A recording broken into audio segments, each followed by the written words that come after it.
Hey, everybody, welcome back to another amazing episode of the best darn show on the internet, the Sharon Show, which has made it to over 100 episodes. So go check those out. And somebody told me recently, I think I was on the Weaving Spiders, and Jim told me that like less than 3% of podcasts ever make it to 100 episodes.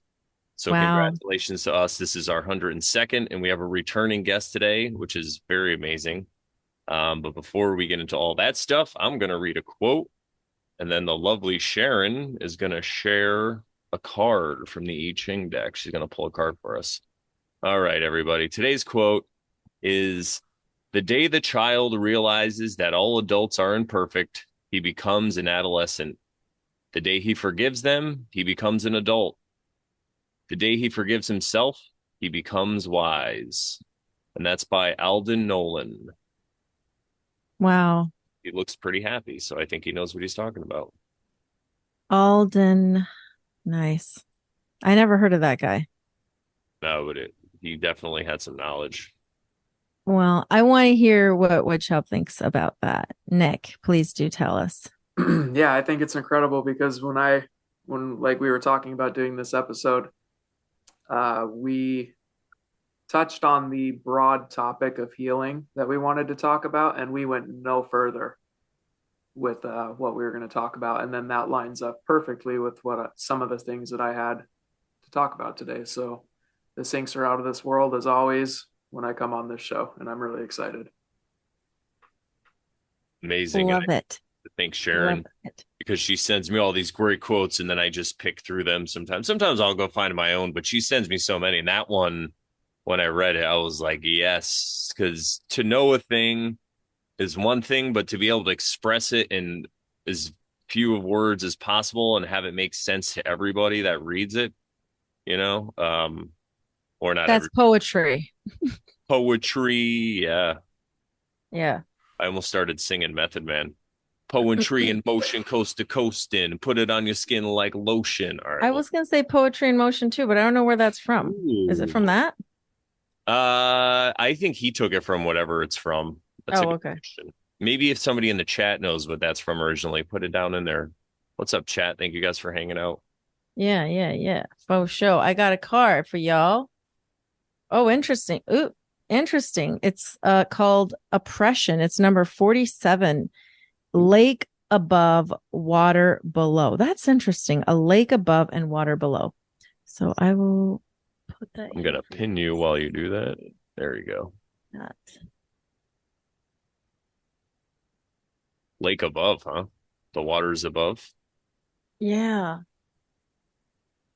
Have you heard about the fish in the sky? Not the exactly the fish falls, but like fish swimming in the sky in the waters. No, Ugh. but I've heard of the fish falls. Yeah, Where'd you you hear can't that? just gloss over I that one. know, I know. I'm like, what's that all about? I'm pretty sure I don't remember who I was listening to, but they were talking about Are we back to you now? maybe it was on the Weaving Spiders, the fish. Yeah, we're back to all of us now. That there are some kind of creatures that live in the sky or something in the that swim in Hmm. the waters above, I guess, and maybe that's what the fish falls are all about. Maybe they get dumped Interesting. down. It's probably just another realm right above us. We just don't understand how it works, you know? Holy smokes. I say Yeah. that the stars are Wow. just holes that are top that are like punched in the top of the cage. You know, like if you catch a frog and you put it in a coffee can and you pop some holes in the top, Oh my that gosh. 80s style. That's kind of like what us. We got the Oh holes. Lord. We're That's the crazy. holes at the bottom of the ocean of the realm that's above us. 20-second tangent here. My father-in-law just visited for 4 days. He lives in New Mexico and he maintains all these oil fields. He goes around and maintains them. And he was telling me that they have to take these little cubes and drop them down into the actual oil wells. And he said it's they're just pesticides because however far down in these oil wells where they're drilling, there's something down there, some sort of a pest that will actually, if they don't drop these pesticides down there, like super toxic pesticides, What they the? will they will eat. They'll just straight up bore through the steel drilling. pipes that they use that they send down there. And I was like, what are you talking about? What He's like, oh in yeah. He's like, every week we have to go down and drop one down, or else when they pull the pipes up, then they have to replace them, and they're pretty expensive to do because they're really thick steel pipes. And he's like, they'll just eat right through them. So he's like, whatever is down there is nothing that we have up what in the here. fresh hell? Yeah, it's Sounds wild, like man. Holy freaking something one of our listeners can go look into and do a oh my. Yeah, report back. Wow. yeah. That's interesting. Wow. Yeah. I don't know how We to follow that. we know nothing. We know No, nothing. we know nothing. We know Yeah. nothing. But I will read card number 47 from this book. So I'll just read the little intro. It says, one image of oppression is a dried up lake bed with scavenger crows stalking the shoreline. Hard times can shrivel our spirits and give rise to a multitude of crows, in quotes, in the form of troublesome worries. Times of great loss or personal failure can break some people, but the strong of heart are able to bend with their fate. This sounds like our episode. Oh my God. To endure hard times or even benefit from them, you are called upon to tap the deepest stratum of your identity, which is stronger than fate and incorruptible by even the harshest realities. During hard times, it is especially essential to tap that wellspring of human endurance, hope. In one sense, there is no such thing as failure. There is only sweet and sour reality. Often, more is learned from the sour than from the sweet. As for failures, as hard as they may be to accept, they can open our eyes, reawakening a clarity of vision only known by those who have risked and tasted disappointment. This clarity and learning is a silver lining of dark clouds. When you are in the throes of difficult circumstances, it is important to be strong on the inside while remaining quietly cheerful on the outside. Avoid too much talking, except to your closest friends. Your words will have little effect on most others, Hmm. since your influence will be at a low ebb, and aimless talking costs you vital energy. A strong silence is the most skillful posture when facing the public during adversity. It shows that your inner core is strong enough to withstand your current troubles, and it suggests that your recovery will be complete. At the same time, communicating openly with those you trust is also essential. In times of calamity, talking and feeling are part of the healing. I concur with that. For those who dare to live fully and completely, failure, the final taboo in modern society, is but one part of the inevitable cycle of life's ups and downs. To never fail is to fail in the biggest way. By avoiding risk altogether, one will always by avoiding risk altogether, one will always fall far short of what might have been. I Wow. always like to read the last sentence one more time because it's always so good. By avoiding risk altogether, one will always fall far short of what might have been. And you just pulled that card, which is hilarious because that is a perfect little synopsis of so many topics that I was going to talk about today. That ending sentence, trust, hope, was a huge one that I was going to talk about, and then there was a Wow. line in there that emphasized hope. This is wild. I know. It's this deck has been like insane. And I've never sorry, felt which so connected. which card was that? Number 47, But what was it called? oppression. Oppression. And then you said something about waters in it as Lake well, above and waters below. which is funny because when I was 18 years old, I think I took the gamer tag on Xbox or something back in the day, and I'm still holding it in my back pocket for a band or side project of Oceans Above Us. That's always been my online type thing. Oh, So wow. there's another one. This is wild. That's This is amazing. going to be a good episode. I'm looking forward to this one. Yeah, and if I may add a little with what I have to say about this, it reminds me of Dune and Wheel of Time because in both of these universes, we'll say, or these storylines, you have so in Dune you have the Bene Gesserit, the witches, and Wheel of Time you have the Aes Sedai, which are also called witches.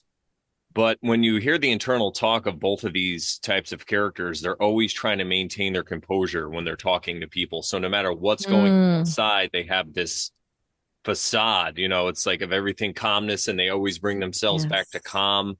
And With when you, breathing and techniques like that.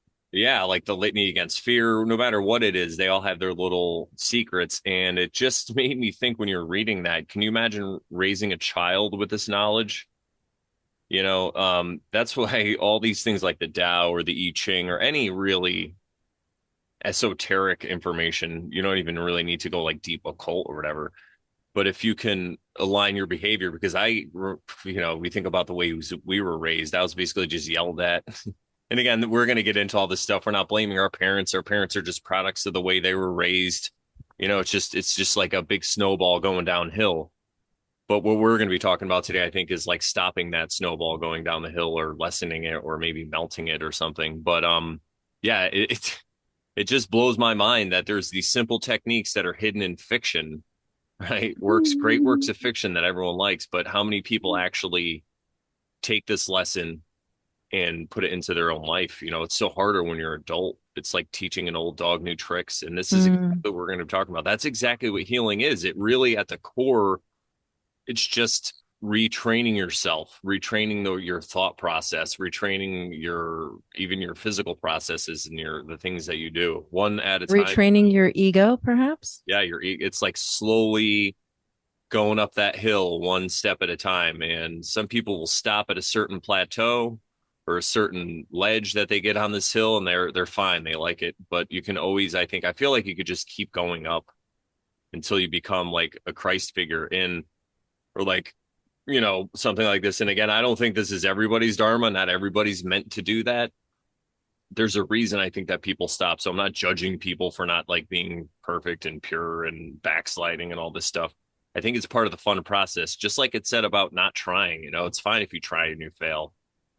And the last thing I'll say is the Bene Gesserit. I think they have a saying. It's like 7 times down, 8 times up, or something. When you get later in the books, it's like 8 times down, 9 times up. Like we're just gonna keep getting up. It's really Wow.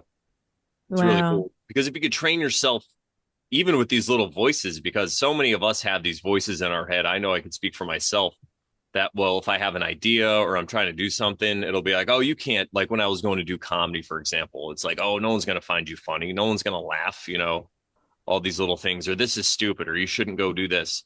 But if you can get to a point where you can train those voices to even be half good and half negative, and then start to train them so they're more of a positive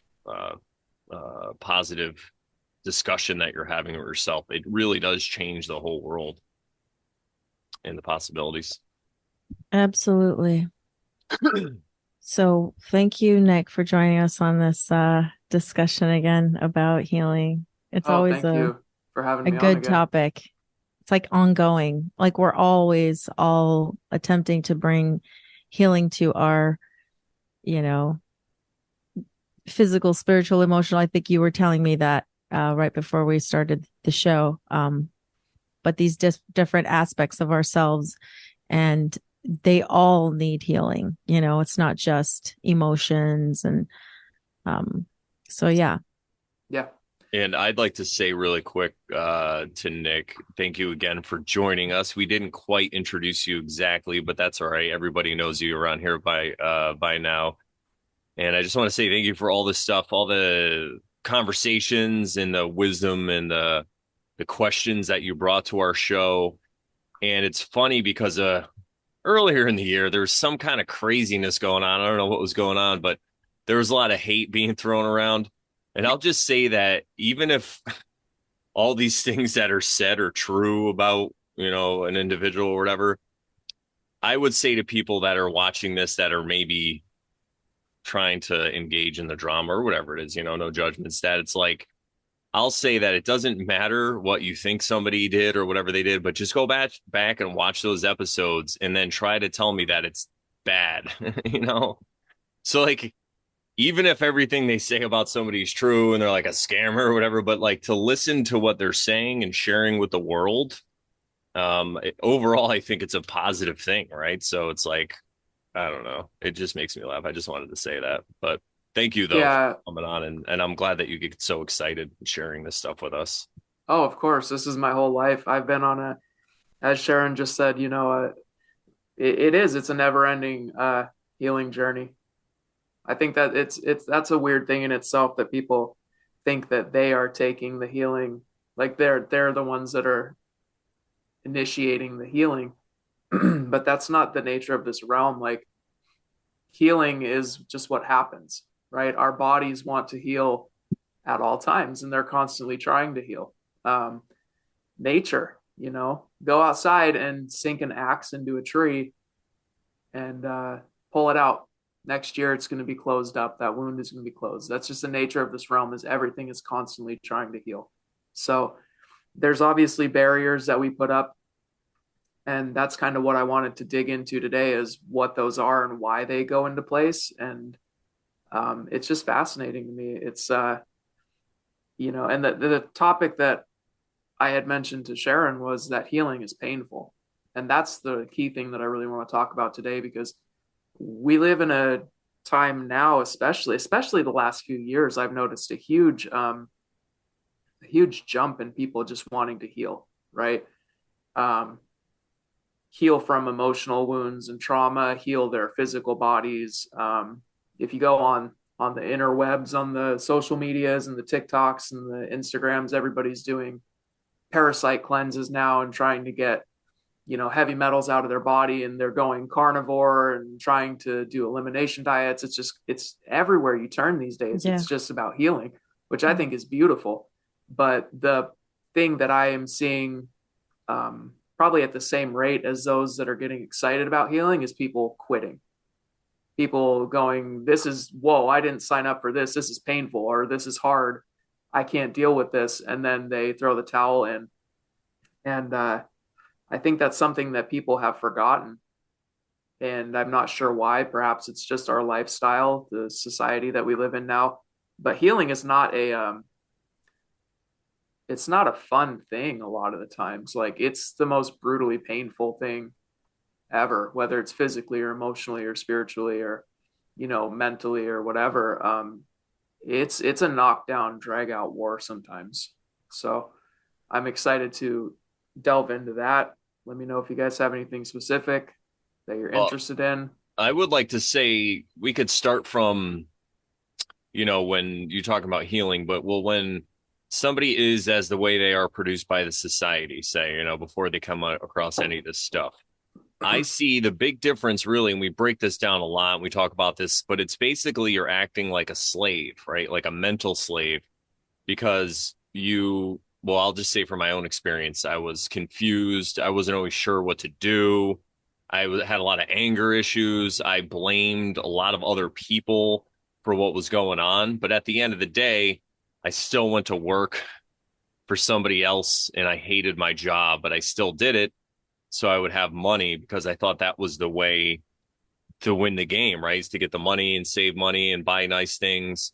And once I started healing, I realized that I could just depend more on myself and more on friends that I trusted, not people that I was friends with because I felt like I was obligated, but friends because there was like a even exchange of things going on there. They were helping me, I was helping them, or whatever it was. It wasn't like a vampiric relationship where they were just sucking energy or whatever attention from me.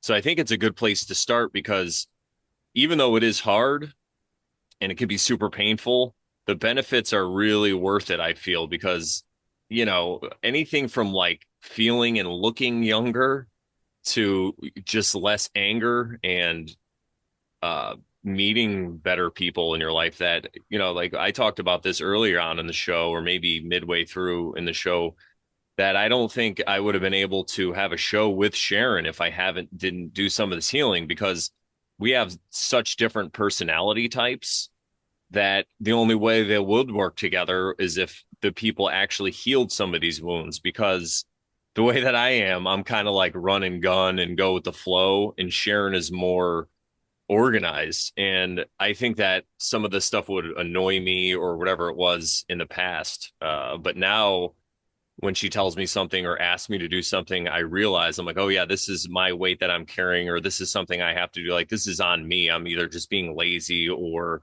I'm just trying to make excuses and say, no, let's do it my way. It's better. It's just because for me, it's easier. And you could tell because we've gotten to over 100 episodes and we have, a lot of people that are over Sharonites that love our show that really like the message that we have and it resonates with them. And it wouldn't have been possible unless Sharon and I both did some of the healing, because I'm sure I could annoy the crap out of her with the way that I am if she didn't stop and think about it and say, all right, he's just a different person. This is the way he does it. And then this is the way I do it. Let's come together. So these are Yeah. the benefits that we're talking about. So you don't even know, and I'm not talking to you guys, but people that are watching, you guys don't even know the people that you might have relationships with because of your healing, that, the stuff around the corner. There's no way to even try to guess. And these days, I just leave it like a beautiful mystery to see what's going to happen when something happens. But, we always try to plan our lives, and we're always taught that we have to have goals and plan everything. Not that having goals or planning anything is bad, but in our episode with the Tao, we've talked about this where sometimes you just have to go with the flow. You have to go with the way of the Tao. You have to trust God, trust the source, or however you want to say it, for things to happen. And then within that weave, then you set your goals and then you kind of go accordingly. And I see that works the best. You're going to say something, Sharon? I was gonna say that as an example of things that like I had to be okay with or had to work on to not be annoyed by, because I I mean, I get it. Brandon is go with the flow, right? And I'm more like I need kind of more of a plan or maybe a little more organization. And so like we've talked about this before, but the way he was numbering our episodes was difficult at the first time, the first few times he did it. And then at one point I was just like, you know what, it is what it is. And then a lot of times things would line up and things would just sync with the numbers that he used. So I was like, I'm just whatever, like let it be. Like it I'm just letting source do what it's doing. Like it's just no big deal. We'll figure it out. It's not a big deal. And that's just one of the examples of like me having to just like let go and um just let it be. It's funny because I saw everybody's point when they're like, oh, you should just, number them 1, 2, 3. But for some reason, I had this feeling. It was like a stick in my gut to keep doing that. But once we changed it, I was happy with that as well. We went to the number and I felt it was time, but I don't know what it was. Maybe it's because we were new in the beginning and it was just something different, but I think it did help. It definitely helped the show because there's kind of a mystery now around our show. There's like this, like, what if somebody shows up and they see episode 75, but they're like, wait, it's your 100th episode? Like what? Yeah, that doesn't make sense. It's occulted. Occulted knowledge. Yeah, exactly. That's hilarious. That's a beautiful way to open it, Brandon. Thank you for all that. As always, everything you said is spot on. Um, maybe a good place to start would just be when I say healing is painful. I'll just give a couple examples of that just to get people in the right headspace for like what I'm going to say, so it doesn't sound too out there. Um, let's talk about like physical for a minute because that'll get the point across, right? If you go outside and you spend 8 hours in the sun in the middle of summer and you get a sunburn, does it hurt while you're getting the sunburn?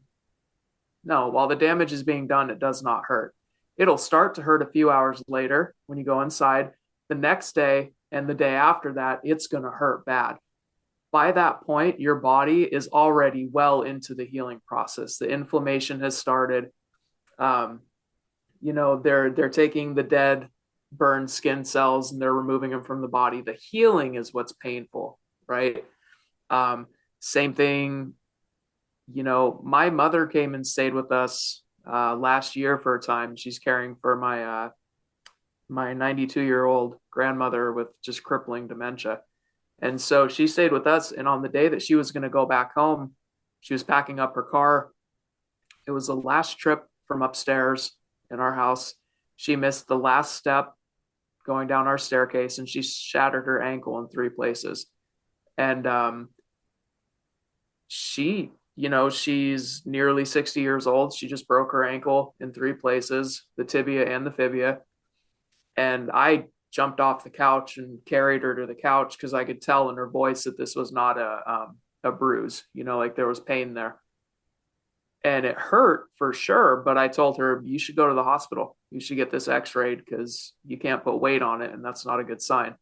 And she, sitting there with a broken ankle and completely sheared the bone in three places, was like, no, I'll just sleep. I'll see how it is tomorrow. So she went to sleep and she woke up the next morning and was like, yeah, this does kind of hurt. I think I should go in and get an x-ray. So she goes in, they tell her, yeah, you broke your ankle and here, and here, just clean breaks. And it wasn't until about 2 or 3 weeks later that I first saw her cry because the healing of those bones was so much more painful than the breaking of those bones. Mm. And there was a good week and a half or 2 weeks where I saw her just cry. And it wasn't just a pain. It was that, and then it was emotional, obviously, psychologically. She couldn't tend to herself. She couldn't go upstairs by herself. She couldn't do anything. We were having to care for her. So the healing was what hurt exponentially worse than the damage done, the trauma in that situation. Um, my car accident, like anybody, most people know what I've gone through. If you don't, I was in a horrific car accident. I'm 35 now and I have 11 herniated discs. Four of them are crushing my spinal cord and my neck. I have sciatica. I have all this stuff, right? So I didn't feel any pain in the car accident that did most of this damage. There was no pain whatsoever. It's been 14 years now, and the pain has come along the way in the healing process. I go to a massage therapist every week now. He's a legitimate healer. I mean, the dude knows so much about the body. He does gua sha. Last Thursday, for instance, I was having scar tissue scraped from my scalp, just adhesions from the whiplash still that are holding on up here. And it's interesting because where that damage is, so I'll scrape over it and it's like all of a sudden I feel like I'm getting stabbed in the scalp with like an ice pick. But if he moves half an inch in either direction, that pain is not there anymore. So, but it needs to be done, right? That's technically healing when you're breaking up those adhesions and you're freeing up the fascia so that it can move properly. That's healing. It's extremely painful. It's not fun. The massages that I don't go to are what you see in a show where oh, nice, relaxing, rub the back. It's like, it's knocked the wind out of me. Sometimes I tear up. Sometimes I can't speak. Sometimes I'm cursing under my breath because it hurts so terribly bad. But then afterwards, I reap the benefits of that healing. So that's my case physically. Oh, there we go. There it is. I have that Yeah. exact same one. Yep. Yeah, you sent the link to that in one of the chats and I ended up getting one. So, yeah, I've used it before and it is painful. And when I didn't hear about it as gua sha. I heard about it as the Graston method when I was running back in 2010, 2011. And my shins were so like in so much discomfort. And I was seeing a chiropractor, and he was using that Graston method. And I called it a butter knife because basically it was just like a butter knife and just like scraping the fascia. And it hurt so much. It hurt so much. But yeah, it is like you said, it's Up, you muted. We can't hear you. Oh no. Is it just me? well, maybe it's you. I think it might just be you. Yeah. Oh Yeah. yeah, my internet connection is unstable. Sorry, everybody. Uh-oh. I'm feeling unstable. Oh no. So But Go ahead. Go Go ahead. ahead. I was I just was gonna just say, so that's the thing that they scrape on your head, the thing you're showing? it's kind of like it, they take different shapes. Like there's other ones that you can buy. There's actually crystals. You can buy them like jade or like rose quartz. And they make smaller shapes that you can use on your face. I don't have that one in front of me right now, but I have a smaller one. But I have this one too. It's for like this is more for the body. Like you can like scrape someone's back, your own back if you can reach, your legs, your shins, whatever's not whatever's feeling discomfort. Um, but yeah, and the other thing I was gonna ask was which foot was it that your grandma broke? Do you or My ankle? my mother, yeah. Oh, your mother. Sorry, Yeah, she broke her right ankle. her right ankle. Yeah. Right ankle. So like I have this thing. I guess I could pull it up, but it's gonna be a second. But I'm looking at it right now. It here. You know what? Let me just pull it up. I'll find it. That's interesting because my mother broke her right leg right after she had her right hip replaced, right around the same time. Well, maybe around March, I think it was, right toward the end That's of all the crazy. ice and snow. Yeah. You're gonna So there is this thing that I have on. Yeah, here it is. Let me just like download it and then I'll open it. Is this the Eileen McCusick chart?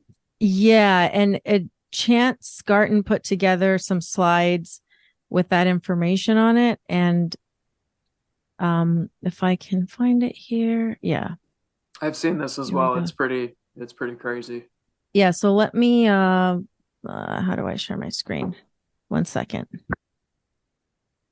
You got to Share hit the that overshare one. button. Yeah. Okay, can you guys see this? Yep. Yep. Okay, so which one was the one you said you're right, the her right ankle? Yeah. And I would say the would it be the back of the ankle or the front or maybe both? Probably front and back. She broke both the tibia and the fibia. She broke both of them. Okay, so this could speak to because you were saying she was crying and it wasn't just about pain. So there was probably some emotional thing that she wasn't maybe even aware of that she was also releasing. So there's this thing that says indecisive about what one wants, trying to have it both ways, and then self-created obstacles can't move forward until things are perfect. So it may be like a um she's like wanting to do something, but if it's not perfect, she can't do it type of thing. I don't know if that rings any bells for you, but Yeah. No, that's completely on par. And that, like, wow. I'm not going to give all of her information out because Yeah, yeah, obviously, yeah, yeah, yeah, yeah. but when she Yeah. came up here to care for my grandmother, she was supposed to be doing a 2 week stint while my aunt was taking a trip to the Dominican Republic, and she ended up staying for months because of that ankle issue. She was with us for about 7 or 8 months while Wow. she was healing. She was supposed to be here for 2 weeks, and throughout that time, the indecision was, she lives 5 hours south of us. Is she did want to go home. I mean, she came up here. Her partner. Mm. She told she was going to be gone for 2 weeks, and then he's like, "What's going on?" She's like, "Oh, broke my ankle on the night I was supposed to drive home," and then so she didn't want to go back, but then she also felt she needed to be here to care for um, her mother. So it is that indecision of which way do I go? Do I go back home? Do I stay up here, care for my mother? Yeah, that's wild. Yeah, that's tough. Yeah, interesting. I love that chart. It's crazy. Yeah, it is it's very very very interesting how it all lines up with the body. Yeah, yeah. So yeah, physically established that healing is painful. And anybody who's ever had a cut, you know that, it can hurt when you cut yourself. It hurts a lot worse over the next couple days when that inflammation is there and the healing starts to begin. I think the same thing happens to us emotionally, um, as well. When damage is done to us, it can hurt, but it usually hurts later on in life. And I think that's us trying to heal. How many of us carry around trauma from childhood? Like, show of hands, how many have childhood trauma? Everybody does. Um, some of that trauma hurts worse as we age. And it's like the wound isn't getting deeper, I don't think. I think it's that the wound has been there for so long that even if we try to push it aside and not address it, like any wound, it kind of starts to fester and become infected. And Or scar tissue buildup. yeah, and you're forced to address it. It becomes debilitating. You're forced to address it, and addressing it requires healing, and healing is painful, which is why I think a lot of the times the trauma, if we try to work through it later in life, is feels unbearable at some points, like the pain of it, like that deep emotional pain when you're thinking about something. And I've been thinking about this for a long time about why that is. Like, why is healing so painful? And I have a couple of things I want to say real quick, and then I'd be really interested in your guys' takes. One scenario, right, is you have like a couple, right, like a man and a woman, and they've been together for however long, and we've all seen this in friends and family and even just acquaintances, right? Or just people randomly at a grocery store or something. You see the treatment of, you know, we usually typically portray this as bad treatment towards the woman, but the same thing happens towards men, right? Like horrible treatment towards their partner. And as an outside observer, we go, well, why don't you just leave that person, right? We can see that it's a toxic relationship. We can see the dysfunction. We can see that you're unhappy. Why are you not leaving this person? Logically, that makes sense. And then, but then you go, why is this person not leaving? They're obviously being hurt. Why are they not leaving? And I really do believe it's because healing requires giving something up, letting go of something. And that is extremely difficult for some people to do. And the more that I think about this, the more empathy that I have towards people, because in a situation like that, where you have two people who are just toxic and abusive and dysfunctional and sometimes violent towards each other, and you go, why are you not leaving? I think it's because at some point earlier in the relationship, they weren't like that.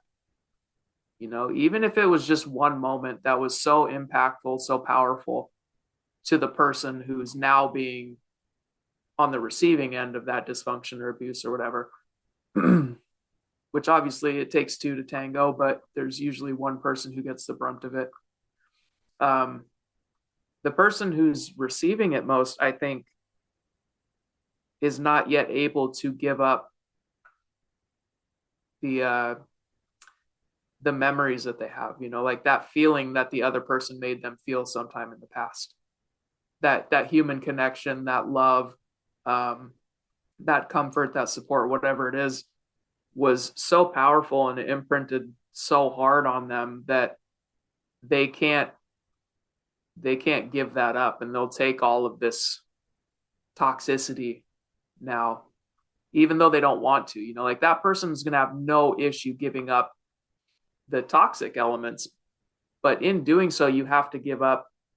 This is what I was saying at the beginning of the episode after you read that card. They have to give up the hope that they will at some point go back to what they are missing. And it's like, even in relationships, you can see the degradation of trust, right? Down to where two people don't trust each other at all. Not at all. There's no trust in the relationship, but they're still together. And that's what I find interesting, is that like, why are they still together? At this point, I think it's that hope. It's that underlying hope that like, no, this will get better at some point.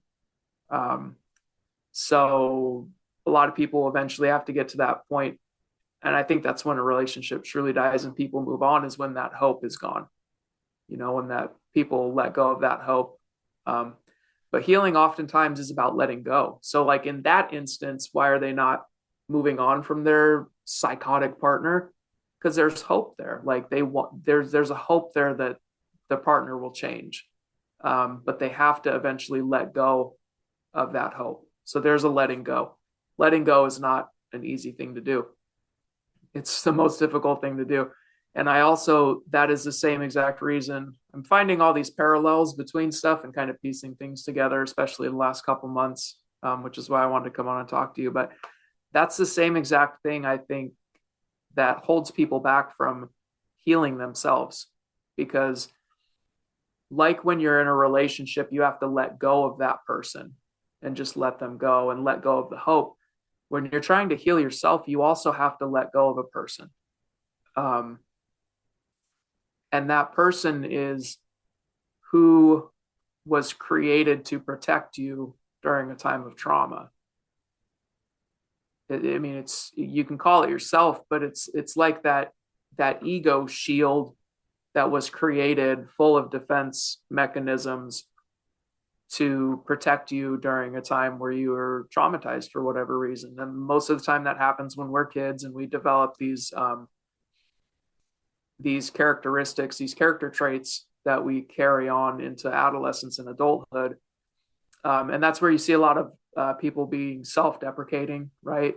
If I make fun of myself in front of a crowd before other people do, then they can't make fun of me first. So then I don't have to feel that pain that I felt when I was a child when people were mocking me. That's a textbook thing, right? And but when you really start to try to heal yourself, you have to give that person, you have to let that person go.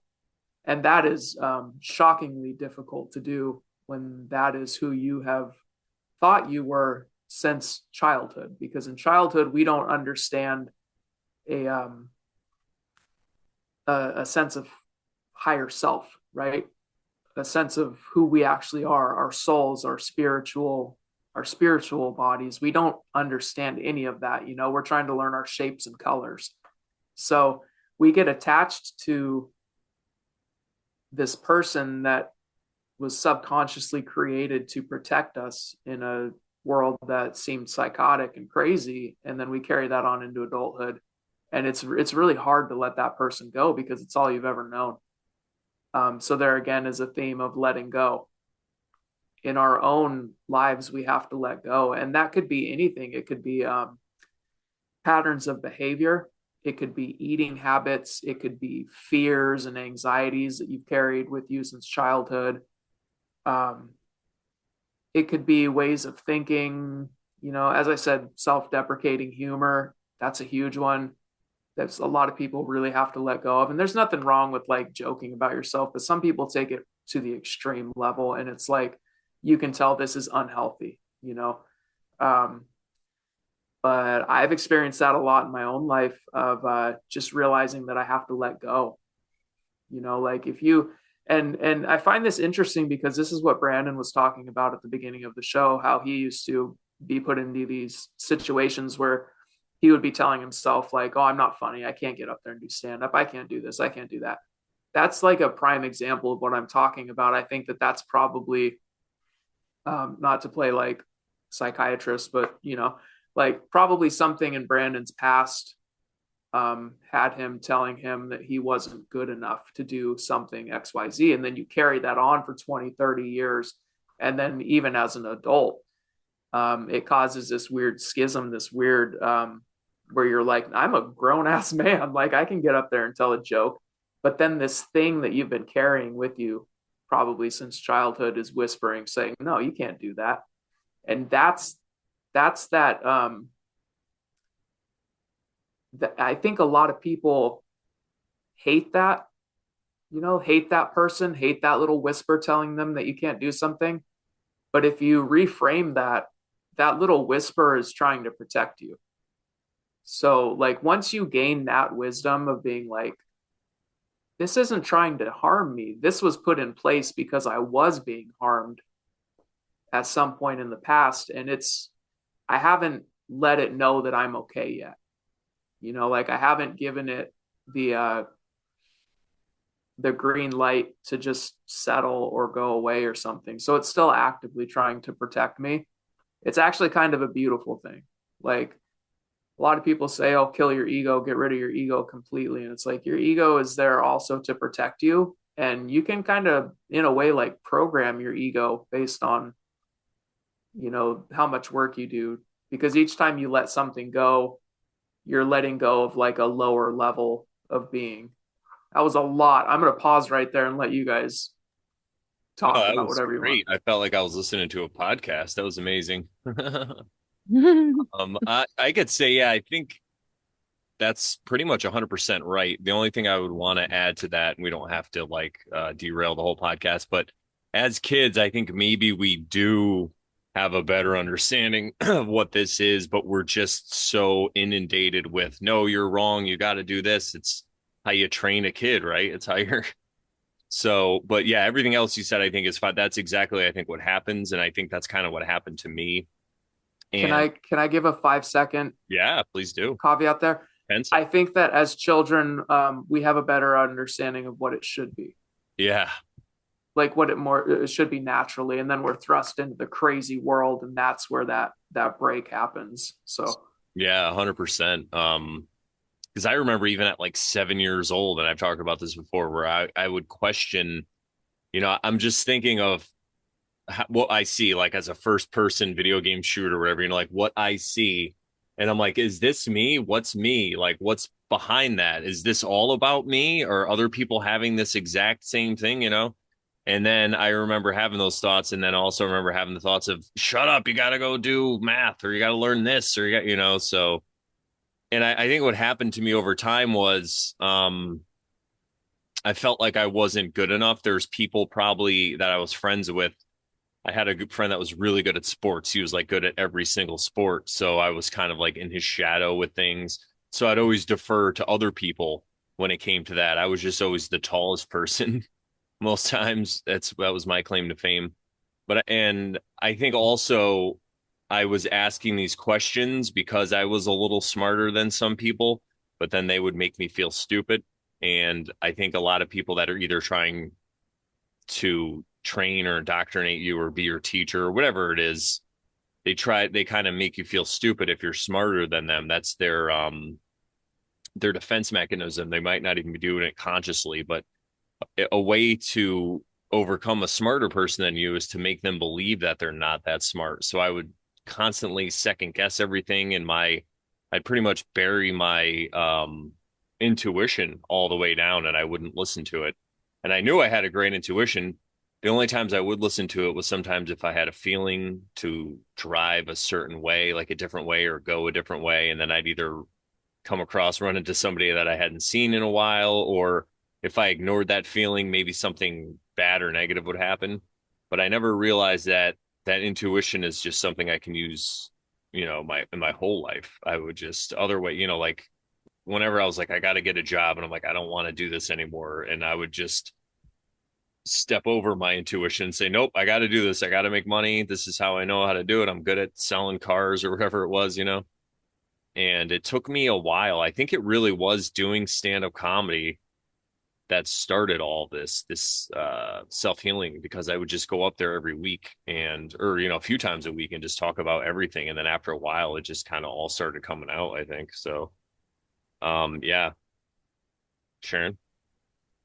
Well, I wanted to touch on the topic you talked about, the horrible treatment of a partner. And I Mm, don't mean to sound victimy or anything like that. But in my previous relationship of 8 years with um the guy I was with, it was like I was that person, the why don't they leave person, like, why don't you leave?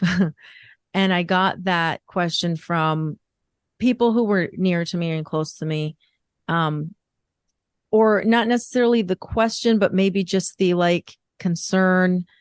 And it wasn't, it was just, it was a very difficult and distant relationship. It's like there were times where we felt close, and then there were times where we felt totally distant from this person. Um, and yeah, now I completely recognize that that was there was a lot of a childhood wounding that he did not heal from and that he did not want to heal from, even though I asked him to. Um, he would say, no, that's too hard. It's too painful. I can't do it. I won't do it. And he didn't. He never did. Um, and the concept that you talked about of hope being the reason, I can completely say yes, it's absolutely hope, because there were the good times. There was that initial coming together of like feeling like it was a synchronicity, all these things that we had in common, and all these it was just a lot. And I felt like, yeah, this was supposed to happen. And yes, it was supposed to happen for my growth. But yes, it was painful. And though I had lost my husband years prior to that, who was a wonderful, amazing husband, I felt like I had the complete opposite in that 8-year relationship. I felt like I went from just a, like, I know it sounds crazy, but we never fought. We didn't, like, everything was just totally great, wonderful, like a fairy tale. It sounds insane, but it was. And I went from that to like someone that I felt like I thought I was going to be able to connect to, but then we would get disconnected completely all the time. And because I had that initial, like, oh, this wonderful feeling, and he was great and this and that, but then he would disappear, or he would go quiet on the weekends or whatever, and then I wouldn't see him. Then I was like, wait, what's going on here? We had something. And then I'd try to talk to him about it. Can we work on this? It, and there was always that hope. And it wasn't until 8 years later, it had to be at that time. And it was 2020. It was at the very end of 2020 in October. And it was literally 8 years almost to the day, 8 years, a couple days, I think. And I was like, I just can't do this anymore. Like I think I'm done. Like, and we just had that moment where we just like, kind of like, he changed my oil that day. I went to his house. We had been talking the last couple of days about like things not working out and maybe we should go our separate ways, but we never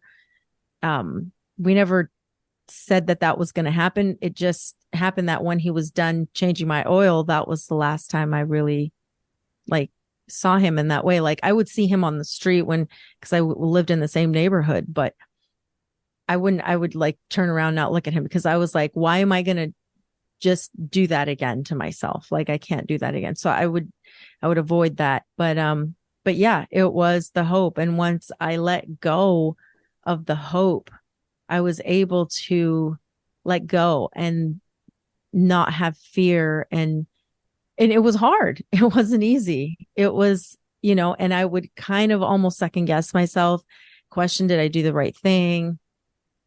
And 4 months later, he passed away. And I was like, well, I guess I did do the right thing. But wow, that's just crazy, insane. All the things that had to happen for me to learn and grow from that situation. And so I said I had lost my husband, right? And then I had that difficult 8-year relationship. While I was in that relationship, I would think to myself, people would probably say, oh, it's so difficult to lose your loved one, your husband, you the closest person that was the closest person to you and everything. Um, and I thought to myself, that was not as hard as what I'm going through right now in this relationship. Of course, it wasn't 8 years at the time, but it was ongoing. And I knew at that time, I was like, this is harder. This is harder than that because that was, I can always have good memories and memories of a loving relationship with him and all that. But this is hard because it really challenged me. And so, yeah, it was probably the one of the hardest things I've ever had to do. 8 years of that. Yeah, totally. And it's like that idea of hope is so intricately entwined with the act of letting go in order to actually create change that it's just it's astounding anymore. I see it everywhere, and you can take instances. Sorry, that's heavy. I'm just thinking about that. I'm one of those people where when people tell a story, I put myself in those shoes. I'm very like empathetic that way. That's just heavy to deal with. Thank you. Yeah. But random tangent real quick. I saw a beautiful thing. There's an actor named Andrew Garfield. He's been in a bunch of stuff. He was in the Amazing Spider-Man. You'd know him if you saw him. Andrew Garfield. His mother passed away. He did an interview maybe last year or something, some late night show, and he started tearing up, crying, talking about his mother. And the crowd started to get down and get low, and he's like, "No, please don't." He's like, "Every tear that I shed for my mother is a beautiful thing," because he's like, all of this grief that I'm feeling is just unexpressed love. It's love that I wasn't able to express to her that I still have in my heart for her. And he's like, feel bad for me the day that I don't get emotional talking about her. Um, I thought that was just a pretty beautiful way to look at loss and the grief afterwards. But um, so yeah, and tangent. So back to hope and letting go. You see that also in self-destructive behaviors, right? Classic example is the person who gambles, right? They take every extra penny of their money and they go buy lottery tickets, Powerball tickets. They go down to the local bar and they play their slot machines there and stuff because they're just hoping that they'll make money, right? They need to pay off whatever. They need to get out of the debt cycle that they're in. They need to move. They need, if they have this hope that if I just win once, then I'll have the life that I want. Um, and people can be like, that's delusional, but that hope is so strong, right? I just need to win just one time. Just let me win one time. And so logically, as the outside observer, we go, if you were to have just taken all the money that you spent on those lottery tickets and those slot machines and applied it to what you want to happen, then you could have been there already, right? So already it's not making sense. Um, but in order to get to that point where you can be responsible, and instead of plunking every dollar you have into a slot machine or a Powerball ticket or a scratch off, instead applying it to what you need to pay off, um, it would require letting go of that idea that you are going to win the lottery. Like there's the act of letting go. You have to consciously let go of an idea. And oftentimes that idea is that we are who we have always been. In the bigger, broader picture, you see that with people that are morbidly obese, right? And for some reason, that's being kind of glorified over the last 10, 15 years with shows like, I don't know the names of them, but it's like My my nine. 600-pound life or something like Yeah, that. yeah, yeah, yeah. I mean, I've only ever heard of them, but I've never watched them. Yeah, I've never watched it either, but I know that it exists. And I'll it's, just I'll break in really quick because when I was living with my parents, my father did watch that show, and to me it seemed like they had that show on And it's not the people in it, but I feel like the people who are producing it, or maybe at some level, they're showing this and they're not glorifying it, right? Because the ladies were trying to lose weight, but they were trying to say, well, your life isn't that bad. You could watch this and you feel better about yourself, you know? So you're kind of feeling better about yourself. Maybe you are a little overweight or whatever, but you're like, at least I'm not 600 pounds. And like, look at this Exactly. crazy lady. She was like, there's one point where she's dating this guy. I don't want to say, anything about him. He might have wanted to steal bikes, but he was trying to give her candy and keep her overweight. That's like a whole other psychological issue that he had, right? He was trying because he thought he might lose her or whatever. So, and everybody, of course, is judging this guy, how terrible he is, and all this stuff. But yeah, it is amazing what's on the television these days. And then Yeah. also Lizzo is a prime example. This recording artist Lizzo, who's really huge, and they show all these pictures of her, and oh, it's just beautiful. Whereas in the past, it would probably have not went over so well for her. Yeah, and you see it in all areas too, like Lizzo's in the hip hop, rap scene, pop scene. If you listen to country music, you have this guy named Jelly Roll who literally looks like a bowling ball. He is monstrous. Um, and all these people are being, as with everything, that's a different tangent, but as with everything, it's like, oh, you should accept it. But as far as the point that I was trying to make with that is you see these people that are extremely overweight, right? And you go, that person could go walk, like they could physically walk, they could physically work out. But what's holding most people back is not the physical act of doing something, right? You look at somebody and you go, maybe not those extreme cases where they're 600 plus pounds, but the person who is maybe 100 pounds overweight. And you go, well, why could you not just cut out these foods?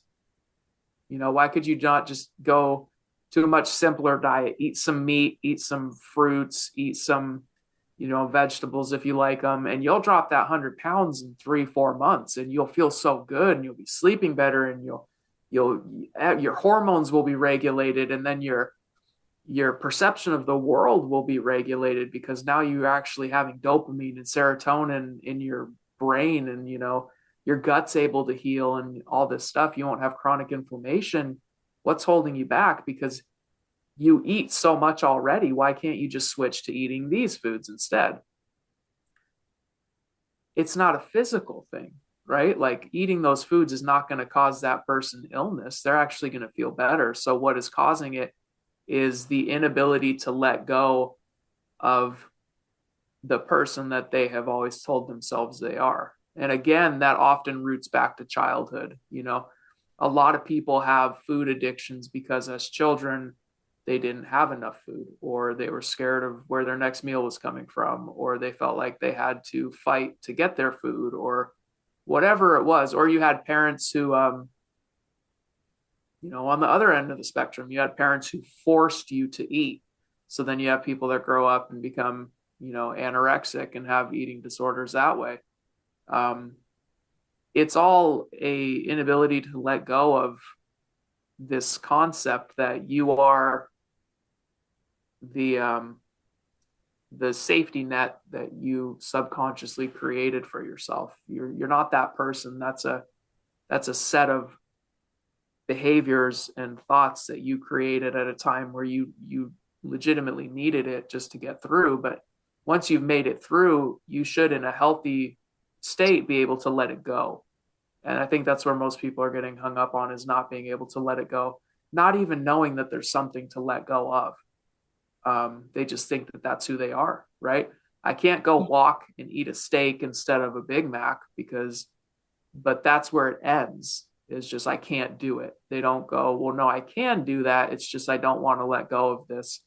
And along with that comes a fear too and it's a legitimate fear of, even if they do get to that point of being aware that they need to let go of that person or those behaviors, those patterns, there's a fear of what comes after that, because if I heal, then I'm no longer able to use perhaps that victim status that I have always had. I was just going to say victim consciousness. Yeah, and I'm going to have more responsibilities and people are going to expect more of me.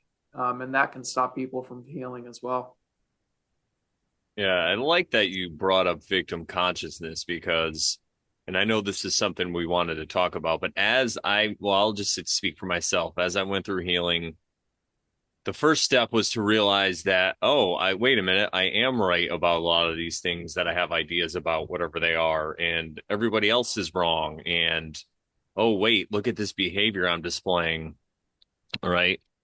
Um, why am I displaying this behavior? I could fix it. And then all of a sudden I go right to my parents, right? Blaming my parents. Oh, it's their fault because this is what they did, right? And then I had to overcome that. So I think a lot of times we fall into this anger issue and people could get stuck in it maybe for lifetimes, but it definitely their whole life. I've seen it.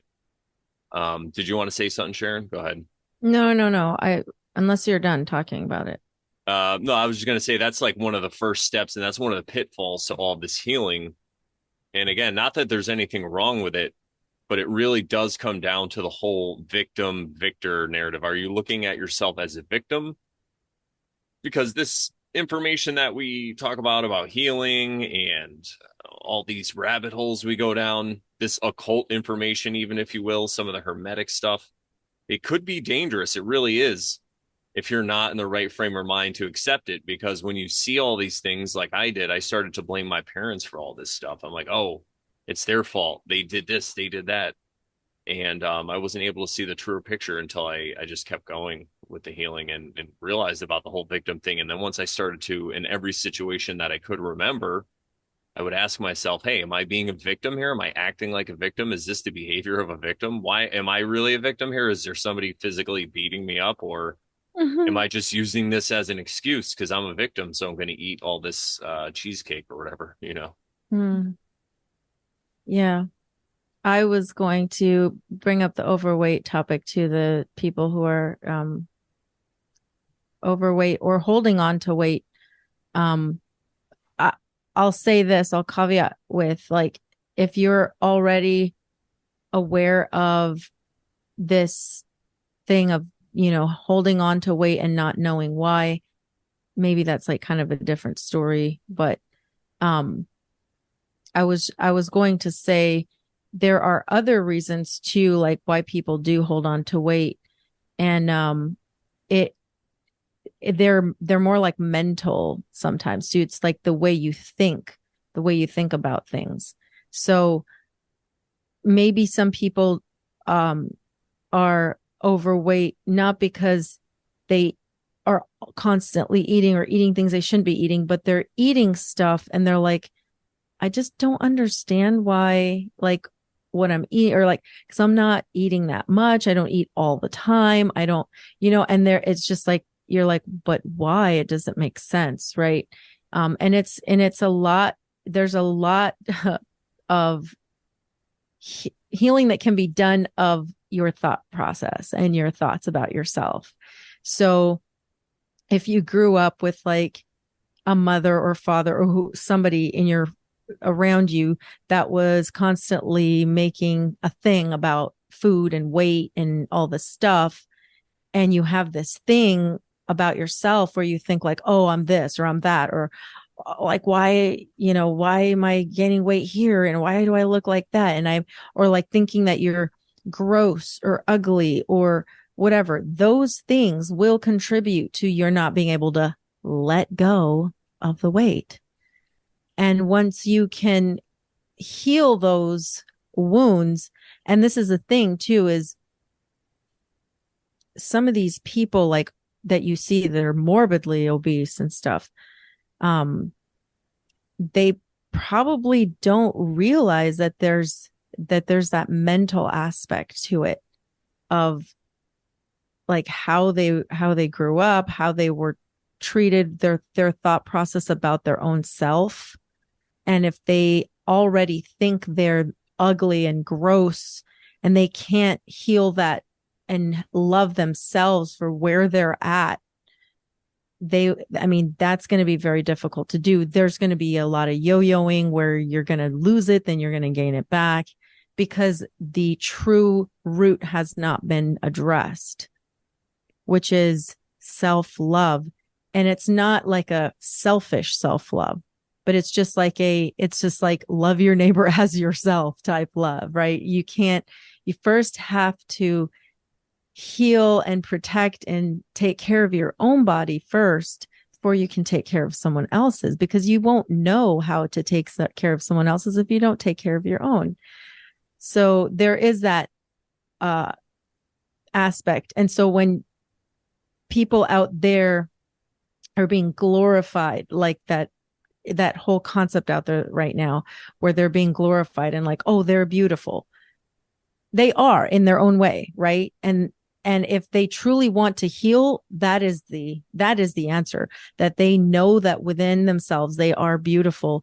And once they recognize that, their bodies will heal and let go of the things that no longer serve them, which would include excess weight as one of those things. And I speak from experience too. Like, I'm not just saying that for nothing, but like, I grew up with like self-image things, right? And I was never morbidly obese, but yes, I have had those thoughts of like, oh, you're this or you're that, or, why are you holding on to weight, or why are you this, why are you that? And I've had to, and it's like a ongoing thing. Like, it's not, I have to remind myself that I am a wonderful, beautiful creation of the Most High, the Creator. And, I am beautiful inside and out. And if I can do that, that will in itself bring healing. 100%. I was going to say that I was speaking from experience as well. Like, I held on to so much weight at my largest point. I'm a big guy in general. Like, I'm 6'4", just a big dude. But at my largest point, which was probably sophomore year of high school, I was pushing 350 pounds. I was big. And it took a long time for me to start to slowly lose weight. It's interesting, right? Hindsight, you look back and you're able to see the patterns as they played out, which you were not aware of at the time. But I started to lose a little weight here and there. And it really wasn't until that healing took place, not between me and parents, but inside of myself. Like exactly the quote that Brandon talked about today, where you realize that traumatized people usually speak and act in a traumatized state. So then you go, my parents were not perfect. Nobody is perfect, right? So there's problem number one. It's holding them up to a standard that they will never be able to meet, because they're just humans just like us. And then, especially when you have children and you go, holy shit, this is so much more difficult than I ever could have imagined. And then you look at your parents, like my wife and I have 2 children. And some days I'm like, how do I keep going? Because I'm so exhausted. Like, how do I even do this? And I have it way better than my parents did. Like, I get to work from home.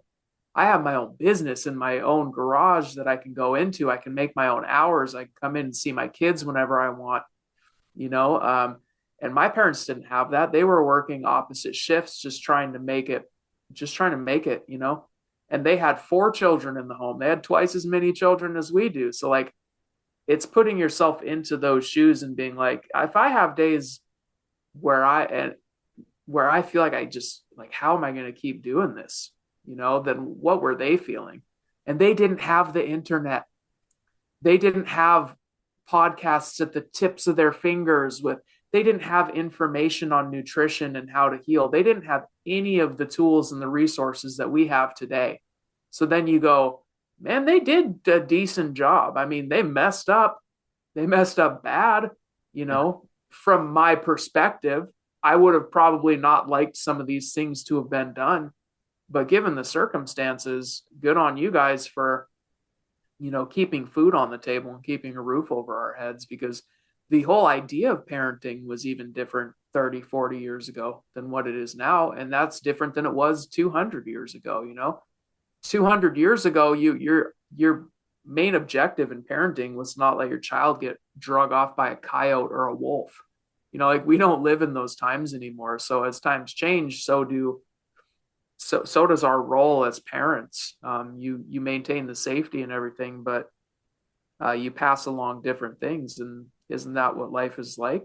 What isn't that what life should be? Is that every new generation is a little bit better than the one before it, and we break those generational curses, and we pass on the things that actually work to our children. But that was a long caveat, or tangent. But as soon as I was able to, as soon as that veil was lifted off of me, I'm going to say it that way, because I'm not going to take credit for any of this, because that's just how it happens in my life. Usually it just feels like a veil just gets ripped off, and I'm like, oh, okay, I've been the one that has been causing all of this suffering for the last 20, 25 years. That the thing that my parents might have done might have been a catalyst for it in childhood, when I had a much different perspective of life and the world and everything, and I had these expectations. But I have been the one that has been dragging it along with me and letting it fester for 2.5 decades. As soon as I figured that out, the weight just started to fall off of me. And I still carry around an extra 20, sometimes extra 30 pounds during winter. And I'm working on that. I have decided, which is probably not true, but I have decided that a huge factor in that is my back and my physical limitations. And I know that everybody can always clean their diet up a little bit, but whereas at my heaviest, I was at 350 pounds. Now I sit at anywhere from like 220 to maybe 240.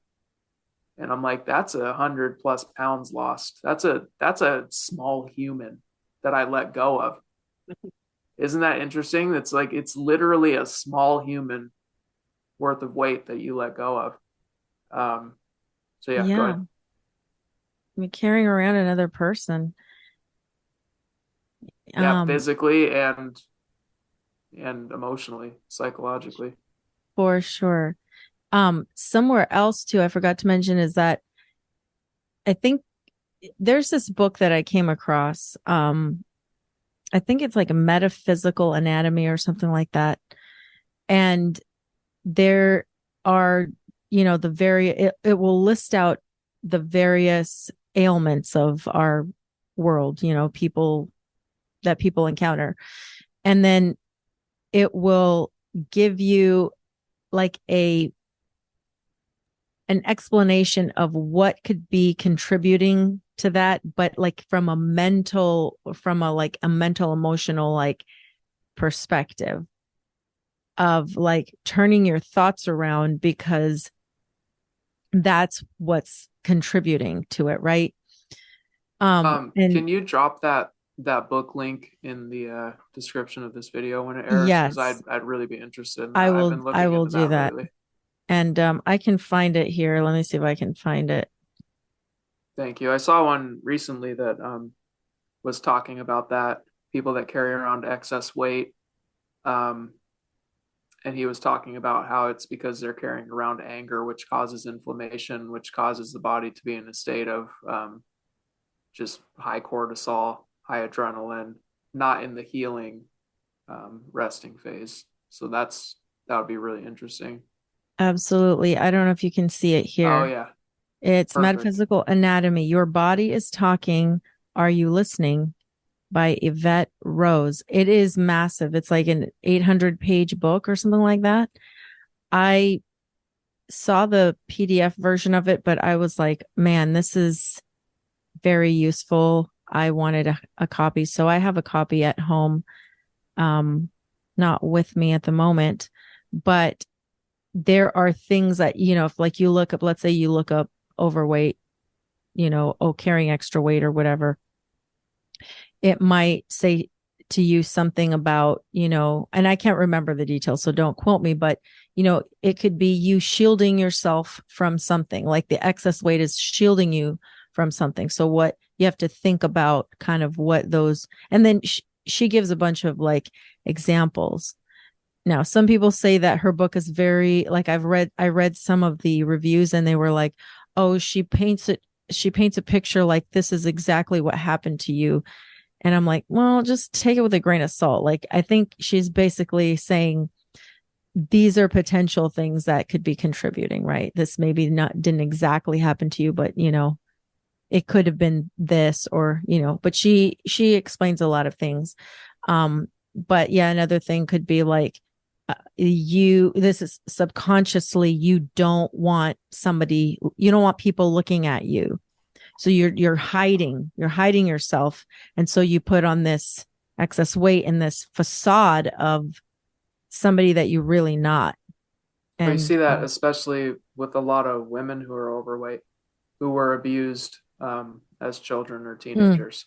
mm, They'll put on excess weight so that they're not appealing to men, and mm, they a lot of times they don't even understand that they're doing it. no, they And don't. It's that's exactly what subconscious. I'm talking about, is these subconscious things that we um, put into place as children or as adolescents to protect us. We carry on through adulthood, and yeah, that falls right in with that as well. Because in order to then lose that weight, what would that person have to do? They would have to let go of the idea that every man is trying to hurt them. There would be Mm, that letting go mm, of an idea. absolutely. Yeah, 100%. And something else you were saying earlier when you guys were talking about hope, and that's why people stick in these relationships or maybe even stick in the overweight thing. And the other side of that, I think, is comfort. People get comfortable situation Yes. in relationships, also maybe being overweight because then they don't have to worry about another person maybe pursuing them because they're overweight. So they don't have to worry, not even just from the trauma or the physical abuse end of it. Maybe they just don't feel like they're good enough to have a partner or somebody. So this, whatever it is that they do, maybe it's alcoholism. It just keeps them in their comfort zone and not having to explore anything new, because I know relationships, and we can even talk about this when it comes to healing, relationships are kind of like the next step of healing because you have somebody that's with you all the time that's like a mirror for your actions. Everything you do affects that person. And I know in my own from my own point of view, the relationship that I got into in the past year, that there's a lot of behaviors that I would partake in, we'll say, and I thought they were just fine. And then I would at first think there was a problem with this other person, and then I had to really think about things and be like, oh, is this really fair to her? Is this just because I think this or that doesn't mean that it's right? It's just what I'm comfortable doing. So, um, it is, it's like what we talked about last week with the mirrors.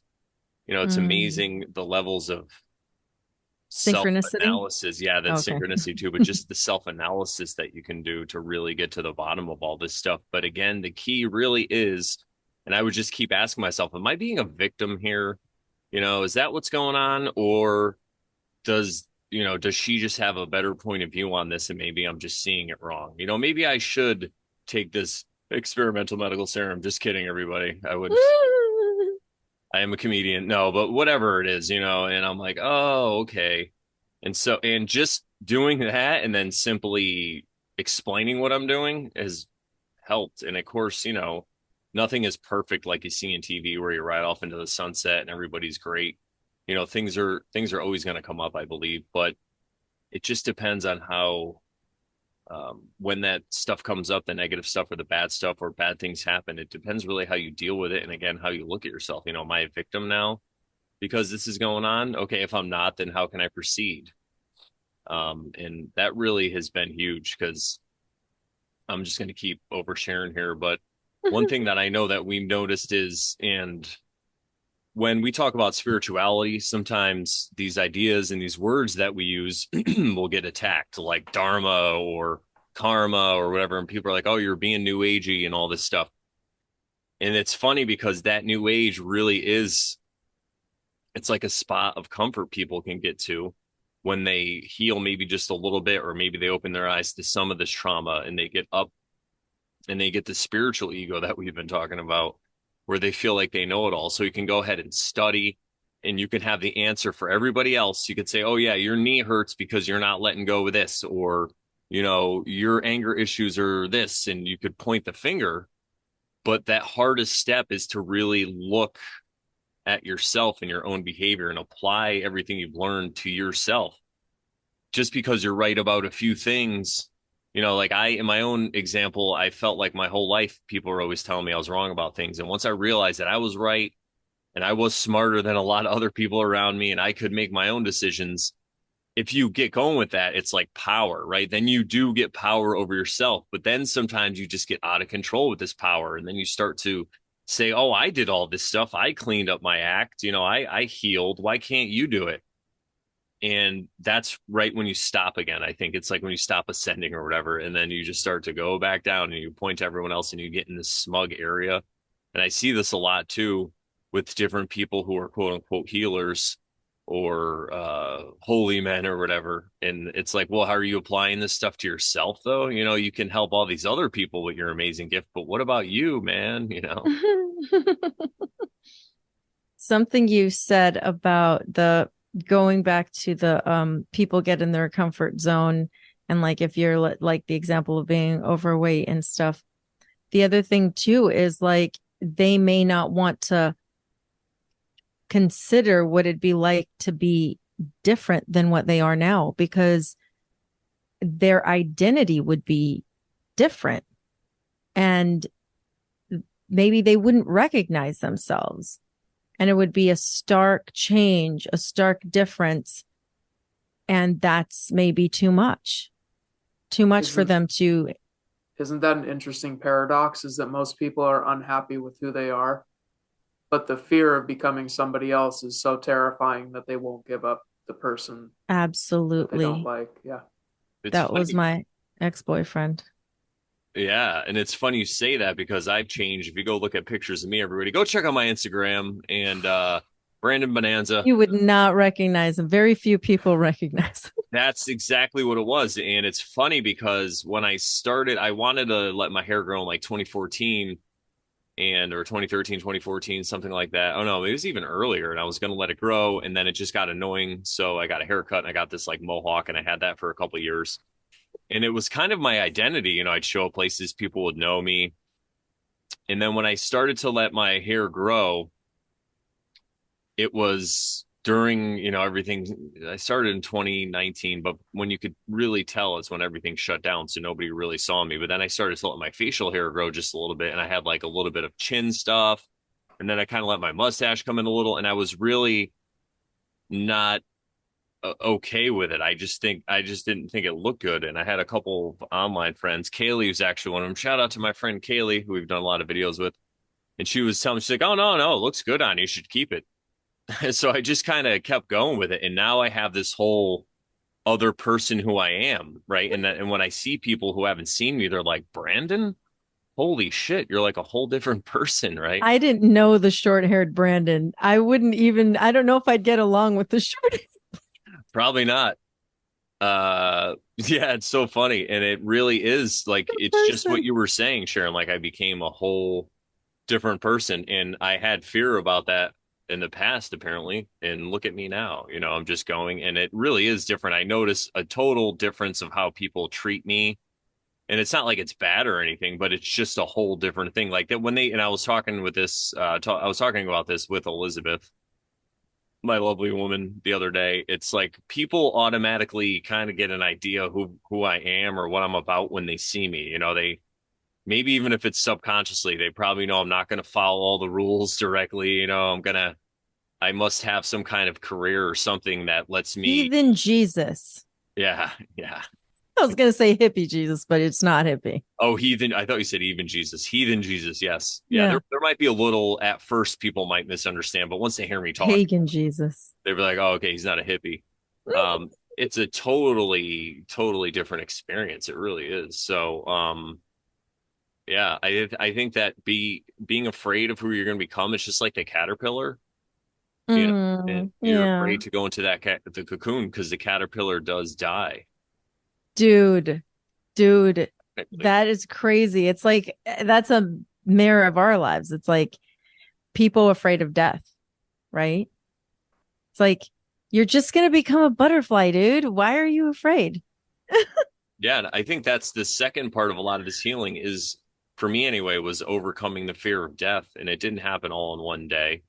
But as I slowly overcame all that stuff, it's crazy because then you realize that so many fears that you had, when you take them to their logical end, like if you're afraid of heights, obviously you can correlate that one easily to like, being afraid of dying or whatever. But there's so many other fears that we have that just come down to fear of our impermanence and fear that we're going to die.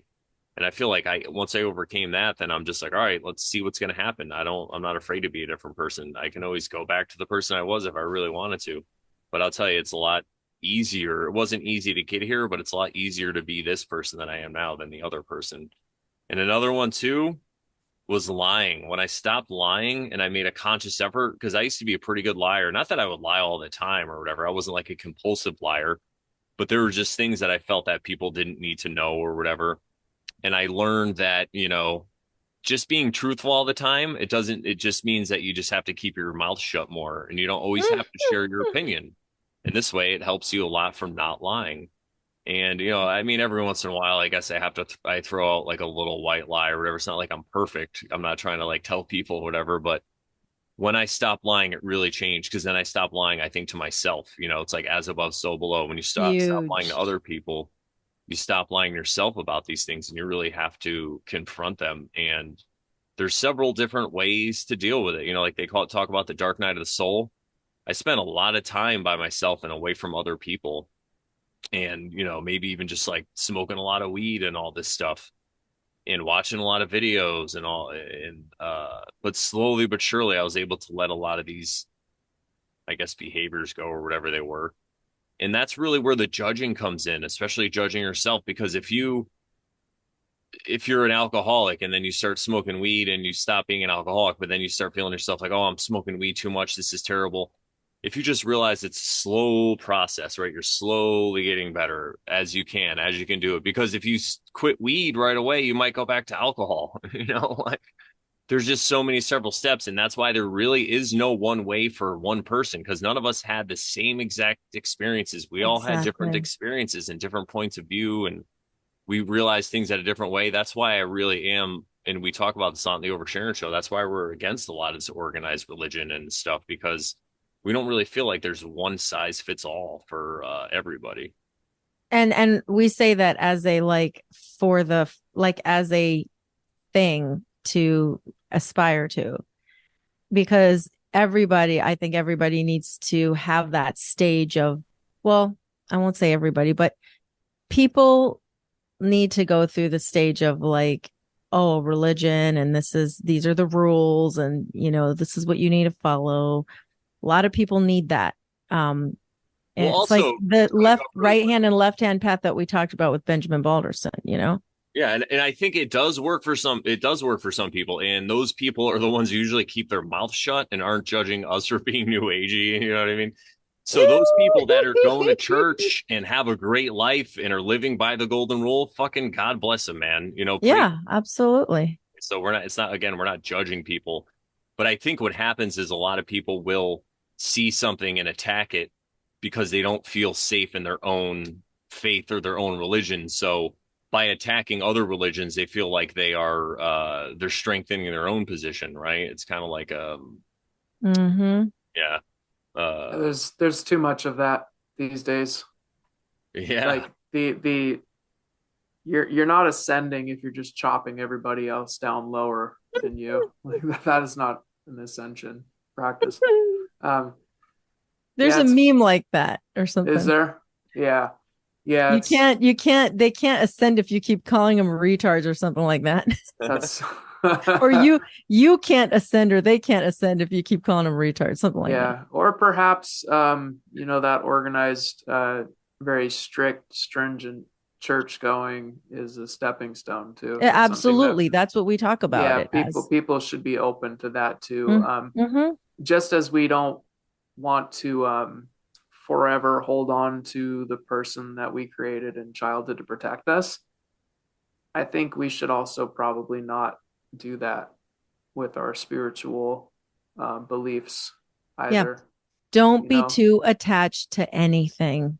yeah, and that's interesting that Brandon was just talking about hair because obviously I shave my head now, um, but it was, man, it was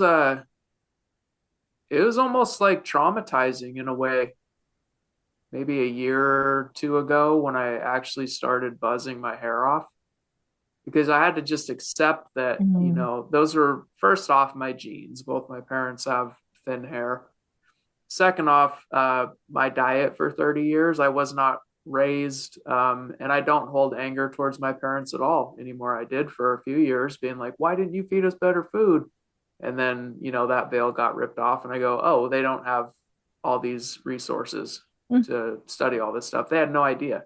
We still don't have the perfect idea. We're still learning, Mm. Absolutely. So, um, so all of that to say is like the first time I started buzzing my hair a couple years ago because I was like, this is a losing battle.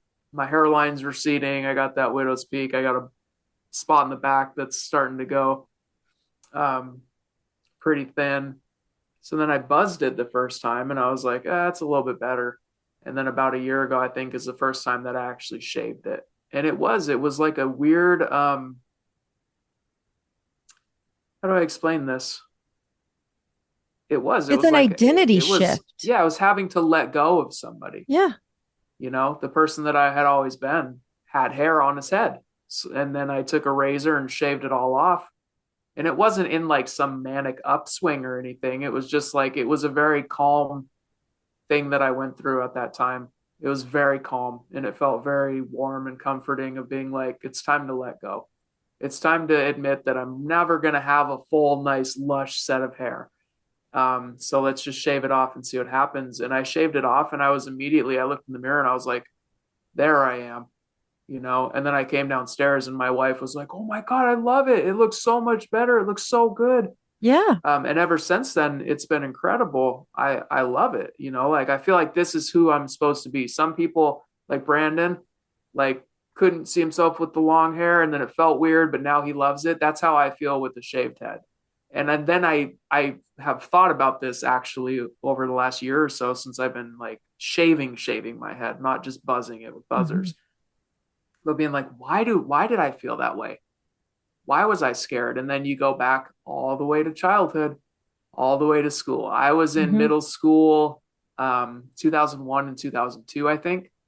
Everybody was gelling their hair and doing the cool spikes in their hair and stuff, and everybody had awesome hair, and I had just like normal hair, and I wasn't like one of the cool kids back then. I was the nerd in middle school reading Lord of the Rings and stuff, and I wasn't on sports teams or anything. That just wasn't who I was. I was playing guitar and I was reading Lord of the Rings. I was an artistic person. Wait, you weren't good But at you basketball?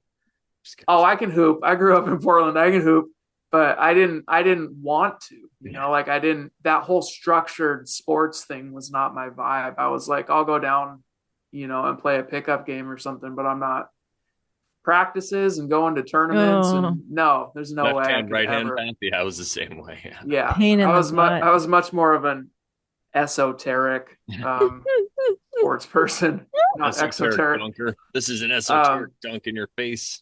yeah, um, but yeah, letting go of that desire to be accepted. And this is what's so crazy about it is it's something as simple as the hair on your head, right? Something that we cannot fully control. We can control it to an extent with our diet and stuff, but we can't Mhm. fully control our genes and stuff. But something as simple as the hair on your head can cause such an existential crisis for a minute, and you have to go through legitimate healing of past wounds and past hurt, because my childhood was rough enough at home, right? There was a lot going on at home. And but then throw in the fact that I had all these reactions to having something shoved into my arm that I probably shouldn't have gotten shoved into my arm repeatedly so that I could go to public school, and ended up in the hospital multiple times because of it. And shortly after that, developed all these asthmas and all these autoimmune issues and all this ballooning up Mm. of weight and everything. And then I was mocked relentlessly my whole entire school career for my weight, and it again is something that I had no control over. I know I'm 10, 12 years old. I know nothing about nutrition. I know nothing about exercise. I know nothing about the emotional um, connection to the body, Subconscious anything. aspects of it. Yeah. Yeah, nothing. So then, just shaving my head was pretty monumental Yeah. in a Uh, weird way. But then you go, if something as simple as the hair on your head can have such an impact, how much more is all of this stuff that's actually important that we've been carrying for mhm. decades? What would happen if we resolved that within ourselves? And as you both said, it's not easy, and a lot of people don't even know that they, you know, would need to go down that path to heal. But I think we talked about this last time I was on the show too, about how I think Brandon brought it up. Maybe Sharon, you talked about it as well. But some people will be like, "Oh, I need this one supplement, and then I'll heal." Oh yeah, Like we talked about that. Yeah, yeah, yeah. we want that easy fix, and it's like Yeah. nothing could be more untrue than that. Like actual healing is going to cause you some extreme levels of pain and discomfort, and you And some know, self-reflection. oh, yeah, I've been in that state of self reflection for more years than I can even count. I mean, half of my life at this point, I feel like has been that self reflection of like, why am I doing things that I do, And I think that's important. A lot of people don't like anything new age.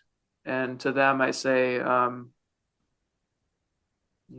Godspeed. But there are elements of new age, um, which are extremely important. Like when you're doing shadow work Yeah. and like really getting to your subconscious and really understanding why you do things that you do. I did some a couple of years ago, and I'll tell you what, I don't think I've ever cried that hard in my life, coming to the realization that I did through that shadow work of like why I was having this reaction to a certain situation, realizing that it went all the way back to childhood and feelings of not being noticed or not being important enough and stuff. And just that it is life changing. One instance, 1 hour of my life changed the entire trajectory of my life.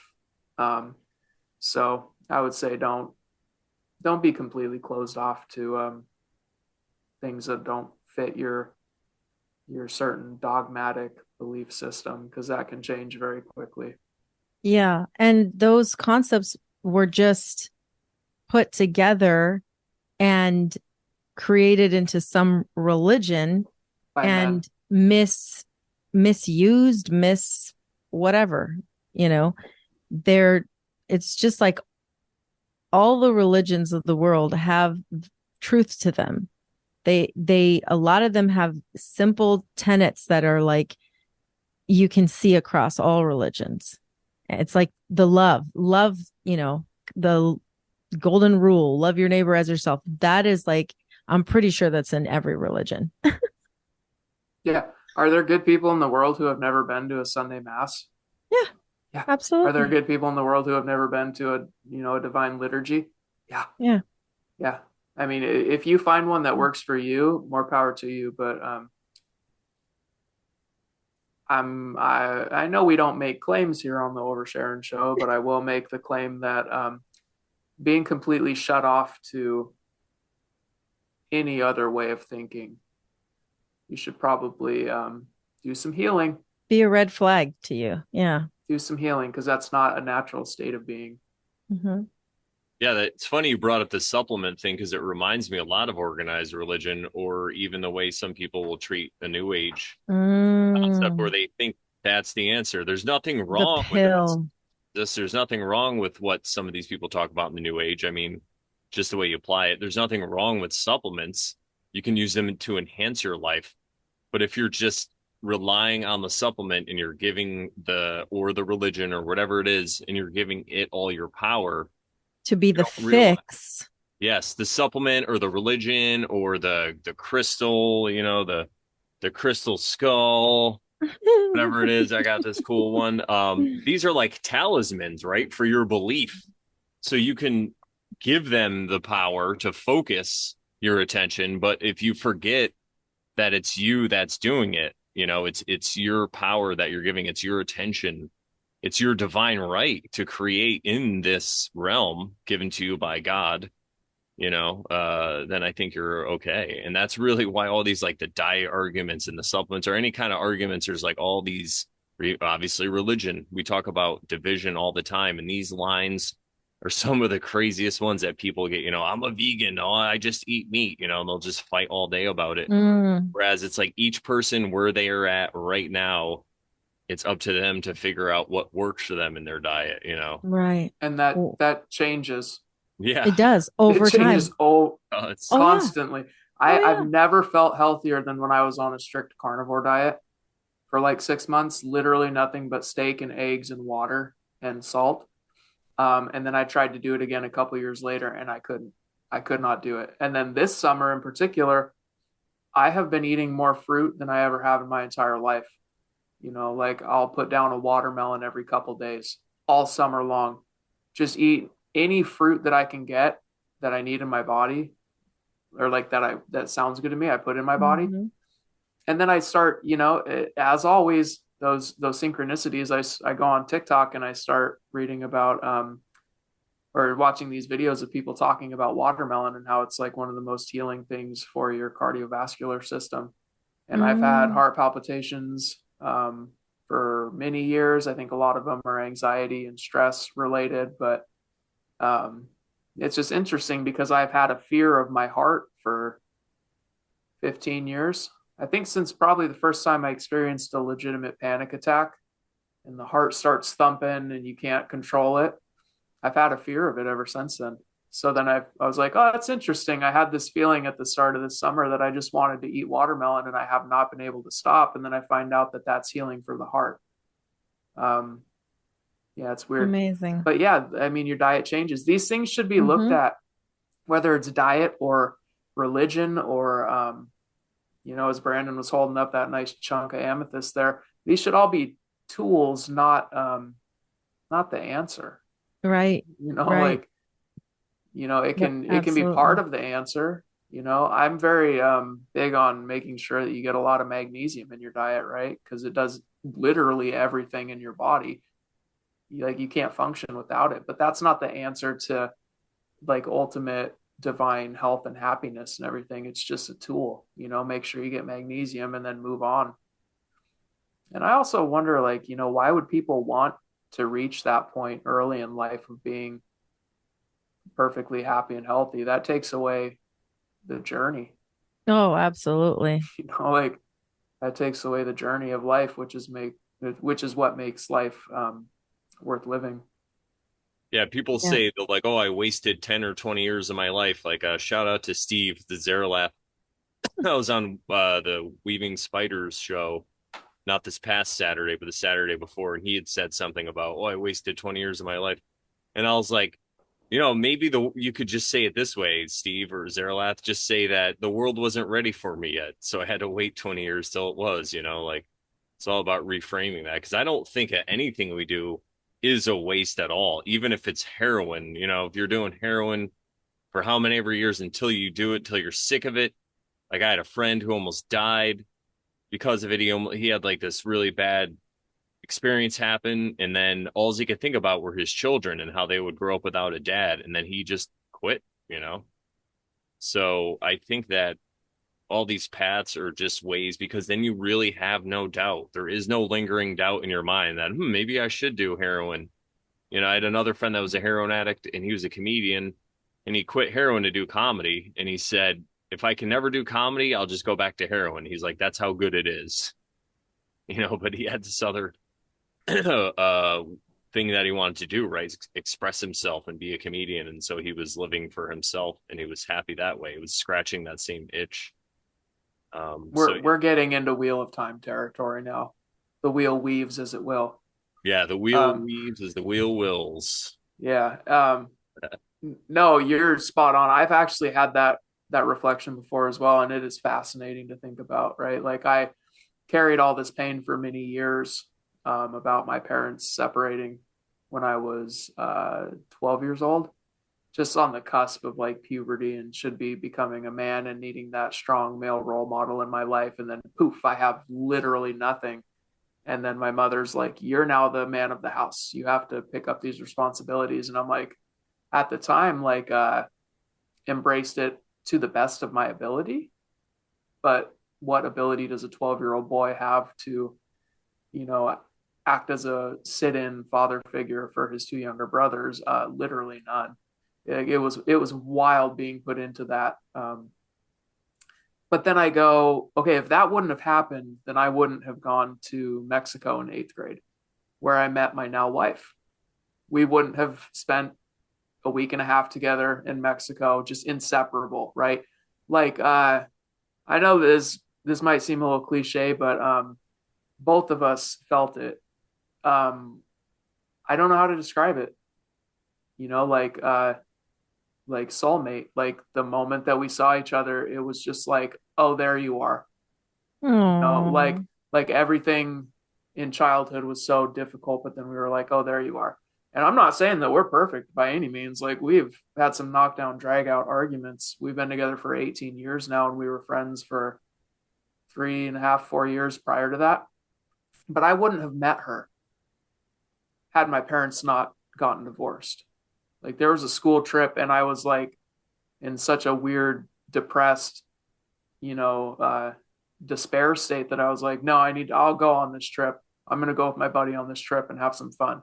So then we met. And then, if I wouldn't have smoked weed, then I wouldn't have gotten into a car accident. And, if I wouldn't have gotten into a car accident, then I wouldn't have been launched down a healing path. And it'd be very easy for me to say I wasted years of my life. But then ultimately at the end of all of that path were my daughters. Right. So like, I waste time? I don't ever think that. And I try to no. really tell people in my life who are struggling as well to never think that you're wasting time, because you're just learning. You're just gaining Absolutely. life experience. You can make some poor decisions for sure, but even then, even if you make a poor decision, you're still going to learn from it. That's the thing, is you can't outrun life, no matter how hard you try. Yeah. I'm reading this book right now. I'm almost done with it. It's called The Complete Book of Numerology. I'll share the screen real quick just so y'all can see it. So can you all see that on your Yes. screen? Yeah, so I'm reading this book right now, and it is interesting because you made me think of it when you were talking about like what does a 12-year-old know about being an adult or whatever. And the whole topic of like wasting time or whatnot. And this book talks about how there are stages to your life, and it like you don't even reach a stage of like um becoming like mature till you're like 30s or 40s. So like you can't you can't say that what you did in your 20s or even your 30s is a waste. It's just all part of that journey.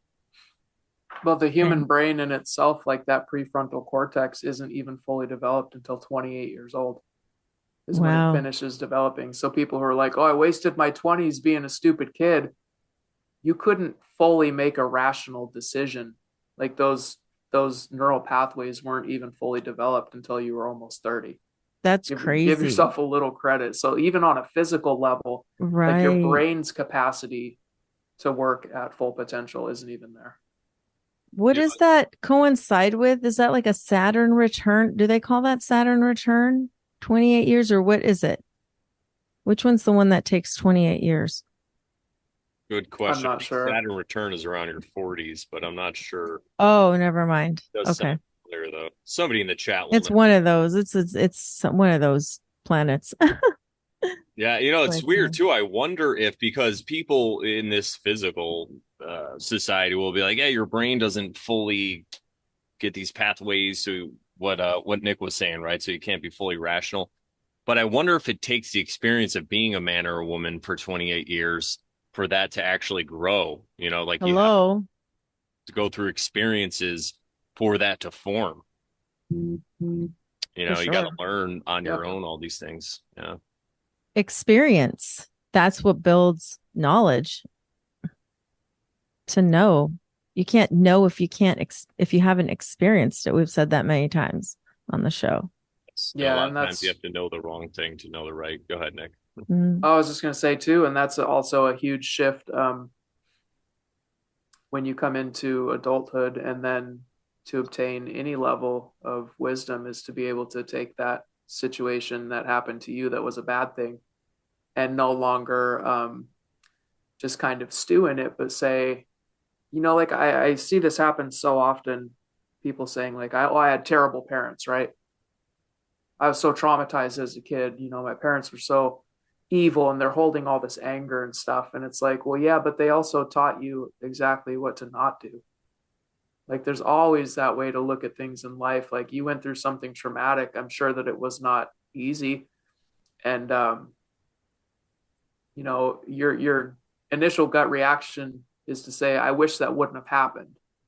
But the fact that it did happen means that you can now be of service to other people and like help them through things in life too. So with with things that happen in life that are bad also comes great wisdom and understanding and a much higher ability to be empathetic and compassionate towards other people. And that is that's your typical, baby born with a silver spoon in their mouth, trust fund kids who seem completely detached from reality, right? Like they're not able to empathize with people. They were given everything that they wanted growing up in life. We call them spoiled, we call them bratty. They grow up, they become that typical narcissist who's unable to connect with anybody or see things from, other people's point of view.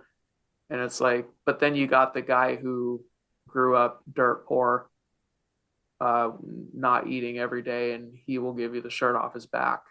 It's that weird paradox in life. Mm. So I always tell people, like, yeah, something bad happened to you, and you can choose to feel like a victim, or you can say, thank you, God, for letting that happen to me because now I can help other people who it might happen to. Because the reality is, bad things are not going to stop happening. You Yeah. can want it all you want, but it's not the case. Bad things are always going to happen to people, but you have now been given the opportunity to help those people, which I, means if you might have felt unworthy as a child, but now you've been given all these tools to use for other people. I would take that as a sign from God or source or the universe, whatever you want to call it, that you are worthy. And you just have to be able to see that. And then once you do, it's much easier to let go of those notions that you had from the past of inadequacy. it's like a function of this realm. The resistance are the bad things. We call them bad things, but I feel like you can also look at it as it is resistance. It's part of why we learn while we're here. And what else I was going to say? What was I going to say? Something about the bad things that happen. That'll come back to me. But so it looks like we're getting close to the 2 hour mark. So is there anything else that you wanted to touch on that we haven't kind of touched on or anything? Um, no, I don't think so. I was all over the board for a minute there, but Oh, I think No, we you're got fine. the heart and soul of what I wanted to talk about, which is just that healing is extremely painful, but it's a beautiful thing, and you should not be scared of it because it's always better in the end. It always is. I remember what I was going to say too when you were talking about going through all these negative experiences and healing, and then you could become a guide or a help to other people. It reminds me of the concept of the net of Indra in Hinduism. And I've talked about this before, where Indra's a god and she has us all in this net. And you could kind of see it in the High Priestess card in the Thoth deck. But we're all in this net. And whenever we heal or get to a certain point, we kind of turn on a light. And then once we turn our light on, we become a beacon to people around us or an example of how they could turn their light on as well. So the harder, the crazier stuff that you went through, the most, the more traumatic or whatever it was, it's actually could be a good thing when you turn it around. And we've talked about this concept before. You can use all these so-called weaknesses as actually strengths now. And not that we're here, I don't think we're here to like save the world, but in that way, we could become an example to other people on how they can do it. And in that way, I guess we can make the world a better way, by really healing ourselves or whatever. It's the endless duality, right? I went through a negative experience, but I wanted a positive experience. But you need a positive and a negative to create a battery. They're intertwined. You can't have one without the other. Good and bad, dark and light, strong and weak. It's always that endless duality. And if you're experiencing both of them, you should feel very grateful because you're getting the full spectrum of life, and that's what's allowing you to grow, is having the bad parts too. It's like Rob Bass and DJ Easy Rock when they were like joy and And pain, pain, like sunshine sunshine, and and rain. rain. It's so true, right? You're gonna have joy and pain. You're gonna have sunshine and rain. It really is just up to you if you're gonna accept it or not, And I've I How think you use it. I might have talked about this on the stream with you guys. I don't remember where I said it, but um, there are communities that are very big into gardening. Like, we like gardening. Your tree cannot grow if you don't have a storm that waters it, right? If you have a field, you need that storm to roll through and water it, or else it's going to die. It needs time with the sun away for 12 hours during the day. You know, if you stick a plant underneath the sun for 24 hours straight and never give it water, it's not going to grow bigger than all the other plants. It's going to shrivel up and die. You need the Both. light and you need the dark. You need both in order for growth. Yeah, in the wind, it Mm, strengthens the roots, like all mhm. these things, right? exactly. Opposition. What was that card I That's why pulled today? trees are such a good analogy. Oppression. The card that I pulled. Yeah. Yeah. Trees are my favorite analogy. I love nature. Did we talk about this, Sharon, recently? I I'm always I'm send a things about woodworker. trees. Yeah, I'm a woodworker. So you can go out and you can grow a tree, a field of trees, right? Like, they do it a lot here in the Pacific Northwest. You'll get these pine forests that they grow where the trees are perfectly spaced out, and they grow them for 10 or 15 years and then lop them down, right? And the For grain is Christmas trees? no, like big Oh, tall okay. trees for Okay. lumber, and the grain is perfectly straight. There's not a knot to be seen. They make the perfect 2x4 for building a house, right? For framing a house. And they're super cheap. They're sustainable. They have these tree farms out there in the Columbia River Gorge here where they grow them, and that's great for that purpose. But a piece of burl wood, you can get a piece of burl wood this big and pay $1,000 for it, to turn a bowl or to make something crazy. Now, what makes this $1,000, a piece of wood this big, and you can buy an entire tree, whether it's, fir, Doug fir, poplar, or whatever they're grown out here. You could buy half the field for $1,000 worth of lumber. What made that burl wood uh, so much, like, worth Beautiful. so much more money, yeah, is the beauty within the wood. And what caused that beauty The in the burl wood? opposition. Fungal infections, bacterial infections, broken branches, broken bark that let elements come seep into it. You have boring beetles that bore through there, and then the tree tries to fill in that space with new material, and it gives it this grain that is the most beautiful thing that you've ever seen. And unique. Super unique. All of the damage is what caused it to be valuable. Yeah. I Mhm. love nature metaphors and applying Mm. them to life. Yeah. Yeah, 100%. Well, let's Beautiful. thank you for that wisdom. Let's give a quick shout out to the chat. I mean, unless Sharon wanted to say something about that, but I think it's a great place to end because it really is. You know, we a lot of people when we come to this healing stuff, we're always like, "Oh, I was hurt the worst. No, I went through the worst stuff. It's me, you know." And it's like, well, good then. Now you went through all this bad stuff, and now you could be like a piece of burl wood, you know? Yeah. Now you're more beautiful. Yeah, Yep. Go help other people now. Hmm. exactly. Quit being a victim. Well, we know that the people in our chat aren't victims, so shout out to all you guys. Thank you guys in the chat so much for hanging out with us. We look forward to our Thursdays when we can hang out with our oversharing people and discuss these ideas. If you guys have any questions, put them in here. And if you're watching this sometime in the future and you're not in the chat, leave a comment. If you have any questions, let us know what you think. Are we wrong? Are we right? Did we miss something? What do you think? Let us know and we'll talk about it on an episode. Um, yeah, and if you want more of the Oversharing show, you can go to morelawsmoreproblems.com, click on the Oversharing tab, and you could get us on Podbean, which puts us on several other podcatchers. So we're all over the place, or right here on YouTube, on the Brandon Bonanza channel. Is there anything you want to shout out or plug or whatever there, Nick? No, I'm good. I'm good. Thank you guys for having me on, though. I love coming on. You guys are wonderful. Absolutely. We love it too. Yeah, yeah, it's always amazing. We never really know where these are going to go, but we always end up covering everything that we want to anyway. So, Yeah. and if we forget something, it's good because then it gives us the seed to the next show. We talk about exactly what we're supposed to talk about every time. Yeah. Yeah. Yeah. Sharon, is there anything else you would like to add before I stick a fork in this amazing episode? No, I think that's it. All right. Well, what do we say to the good people, Sharon?